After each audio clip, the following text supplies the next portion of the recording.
Aku mendapat info kos-kosan ini dari Twitter. Cuman satu tweet pendek, info kos murah meriah di daerah Meruya. 1 juta per bulan, fasilitas lengkap, dapur bersama, AC, dan bebas. Murahnya nggak wajar, tapi justru itu yang bikin aku DM. Dari jalan raya, kosannya nggak kelihatan. Depannya ditutup seng besar, kayak proyek mangkrak. Begitu seng dibuka, aku masuk ke tanah lapang, kosong, luas, dan sunyi. Di ujung tanah lapang tersebut, tepatnya di sebelah kanan, ada satu bangunan kos 3 lantai. Dan di depannya berdiri pohon Kamboja besar. Saat aku datang, aku melihat beberapa mobil diparkir dan juga beberapa motor. Tandanya kosan ini cukup ramai dan berpenghuni. Kamar kosanku berada di lantai paling bawah, di pojok, samping dapur bersama. Depan kamarku adalah ruang tengah, dan di seberangnya ada 3 kamar lagi.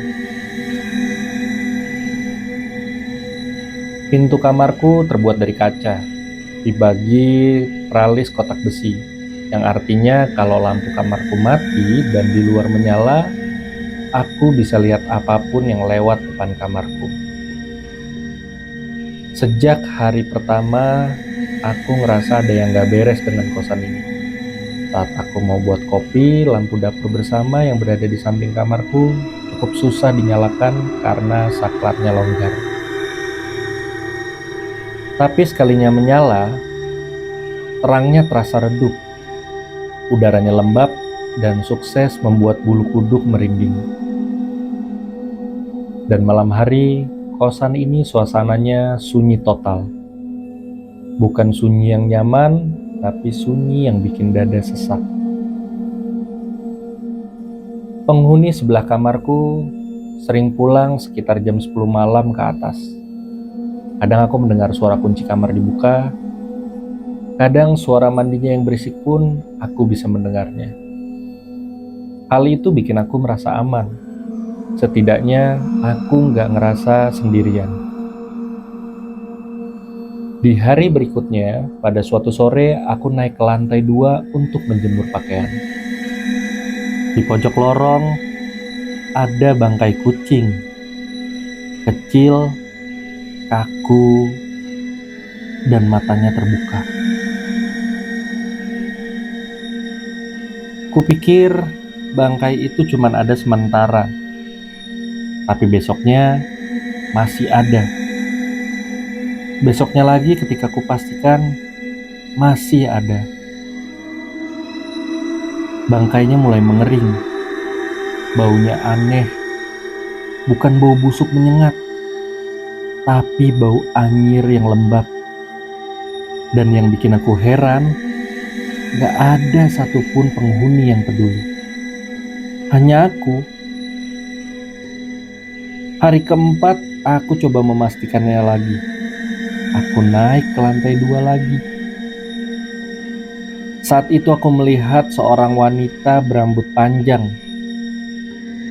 jongkok di depan bangkai kucing itu. Awalnya aku lega. Kupikir akhirnya ada juga yang mau buang bangkai kucing tersebut. Tapi langkahku berhenti karena wanita itu menunduk terlalu dekat. Kepalanya hampir menyentuh bangkai kucing itu. Lalu aku lihat jelas lidahnya menjilat tubuh kucing itu perlahan, dan dilakukannya berulang kali. Seperti orang yang memastikan bahwa tidak ada yang tersisa dari bangkai kucing itu. Aku mundur pelan, tanpa suara, dan saat aku berbalik, Wanita itu tertawa cekikikan dengan nada melengking dan aku langsung lari. Saat menceritakan ini, jujur aku merasa merinding. Kita lanjut. Saat malam aku pulang kerja, seperti biasa sebelum tidur aku mematikan lampu. Dan di kaca pintu ada bayangan berdiri di luar. Bayangan itu berdiri tegak, diam. Bukan siluet orang lewat, tapi seperti sengaja berdiri menghadap pintuku. Beberapa detik, bayangan itu makin tinggi. Kepalanya naik perlahan sampai melewati batas pintu.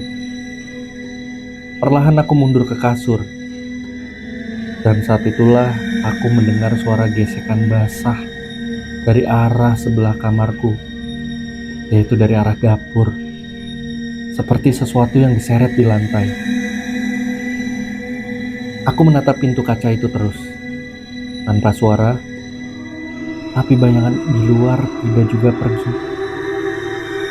Udara kamar langsung berubah, mendadak menjadi dingin, lembab, dan bau yang sama seperti bangkai kucing di lantai 2. Aku rasa bayangan itu mungkin sekarang ada di kamarku. Aku loncat ke kasur, menutup diri dengan selimut, dan tidak berani kubuka. Dan malam berikutnya aku tidur dengan lampu menyala. Lalu aku terbangun dan melihat jam, waktu menunjukkan jam 2 lewat 5 menit. Tiba-tiba lampu kamarku padam sendiri. Aku panik dan samar saat mataku sudah mulai terbiasa akan gelap. Aku melihat di pojok kamar ada sosok wanita yang jongkok. Rambutnya panjang, pakaiannya putih, posisinya sama persis seperti saat dia menjilat bangkai kucing. Kepalanya bergerak pelan, seperti sedang mengunyah sesuatu. Tidak ada suara, tidak ada kata, hanya suara napas yang basah dan berat. Aku menutup mata tidak bergerak. Dan entah kenapa beberapa detik kemudian, aku bisa merasakan lidahnya menyentuh kakiku. Rasanya dingin, kasar, seperti memastikan bahwa aku benar-benar ada dan hidup. Semenjak kejadian itu, aku rasa aku harus pindah kosan. Lebih baik aku kembali ke kosan lamaku. Lebih mahal, tapi lebih aman. Keesokan paginya aku mulai mencicil barang-barangku untuk pindah. Saat aku keluar dari pintu seng depan kosan, aku merasa ada yang berjalan di belakangku. Bukan langkah, tapi sensasi seperti diikuti. Seperti ada yang merayap mengikuti bayanganku. Begitu aku sampai jalan raya, perasaan itu hilang. Keesokan harinya, aku kebetulan bertemu dengan tukang yang lagi benerin kamar di sebelahku. Aku bertanya, "Pak, selama ini ngekos di sini siapa aja?" Lalu tukang itu menjawab, "Dek, sejak lama kamar lantai bawah cuma satu yang keisi." Aku nelen ludah. "Terus 3 kamar depan ruang tengah itu?" tanyaku. Tukangnya diam sebentar. Lalu ia menjawab, "Kamar itu kosong dari lama. Deretan lorong ini hanya adik yang ngekos. Sisanya di lorong depan." Aku keringat dingin, mengingat bahwa untuk mendapatkan kosan ini aku butuh waktu 1 bulan. Karena ibu kos selalu bilang bahwa kosan ini selalu ramai dan belum ada penghuni yang pergi dari kosan ini. "Kalau lantai 2, Pak?" tanyaku. "Pernah, Ada yang ngekos, yaitu cewek rambutnya panjang, suka bawa-bawa kucing. Aku bertanya pelan, "Sekarang kemana, Pak?" Tukangnya cuma bilang, "Meninggal, sendirian.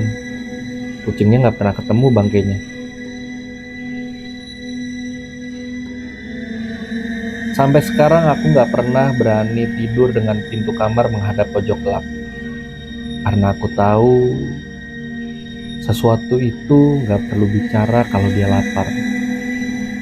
Tapi dia akan mendekat untuk memastikan bahwa kamu benar-benar ada dan hidup.